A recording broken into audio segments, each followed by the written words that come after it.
All right, y'all, with this 2000 Trx400, the main problem with this bike was that the owner said after he broke his leg on it, he put the bike up and the bike just been sitting, and he was saying maybe the carburetor is dirty, and then with the throttle, he said the throttle is not going all the way, like it's not going to its full potential. So we just gonna do an inspection on this bike. We're gonna check the valve clearance.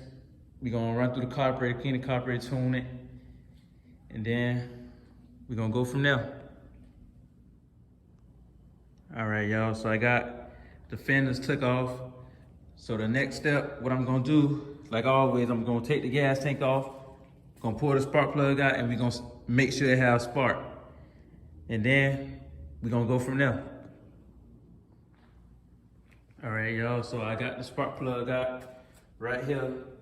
I had to put the front fender back on so I could hook the key ignition up and turn it on so we can make sure it spark.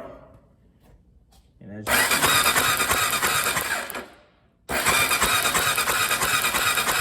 okay, the bike has perfect spark. So the next thing I'm gonna do is I'm gonna take these valve caps off so we can check the valve clearances. Then before I check the clearances, I have to put the motor at top dead center, like always, and we're gonna check that mark to make sure we at top dead center before we check the valve clearances. Then we're gonna go from there. All right, y'all, so I got the motor at top dead center. So now we're gonna check the valve clearances. As you can see, okay, this one is good, that intake clearance is good.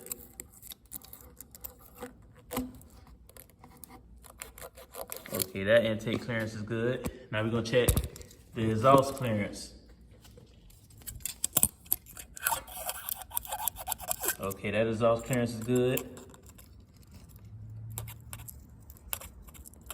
Okay, so the right exhaust valve clearance is too tight. So I'm gonna adjust this one, this right exhaust clearance, to where it's supposed to be. And then we're gonna go from there. All right, y'all, so I went ahead and adjusted that right exhaust clearance, and that, as you can see, it's not too tight or it's not too loose. It's just right.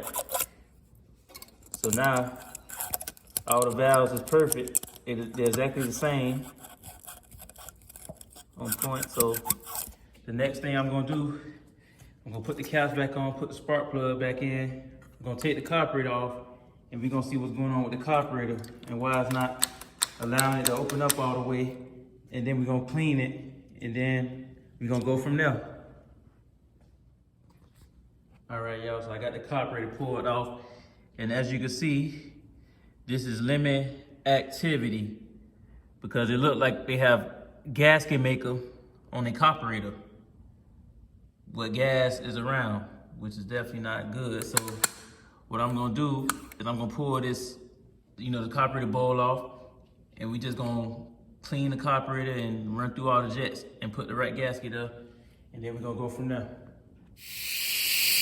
Yeah, man, they had all this gasket making around the carburetor, like, just look a mess in it.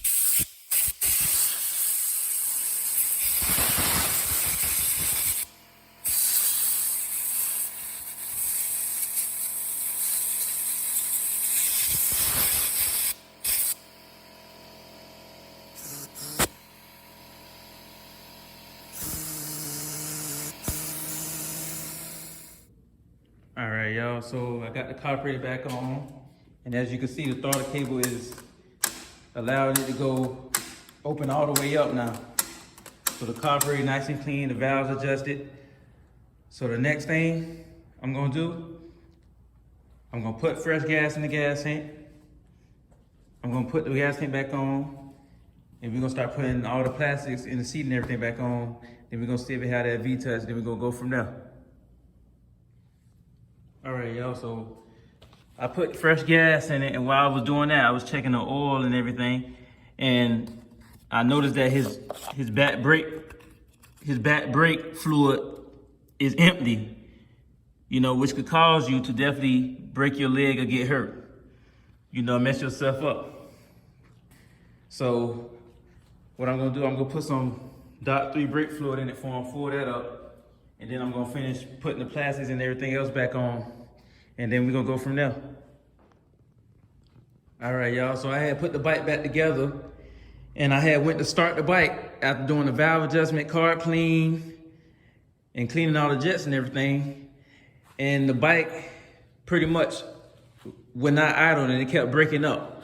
But it would get full power. It sounds strong, but so I ended up taking back off the carburetor or whatever.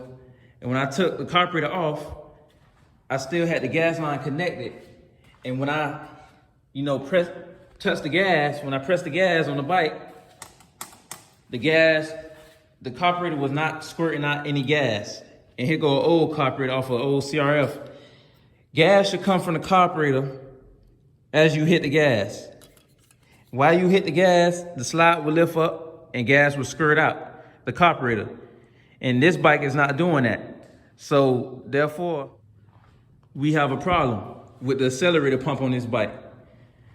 And what could have caused that was all the gasket maker that was used inside the carburetor with whoever, put the carburetor together or whatnot on this bike.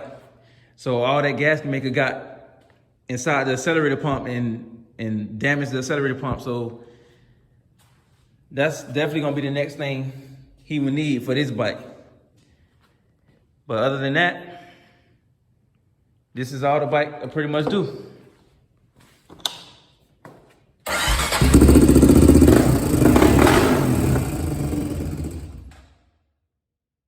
That's all the bike will do. When you let the gas go, it's gonna cut off, but it will sound strong as long as you keep pressing the gas.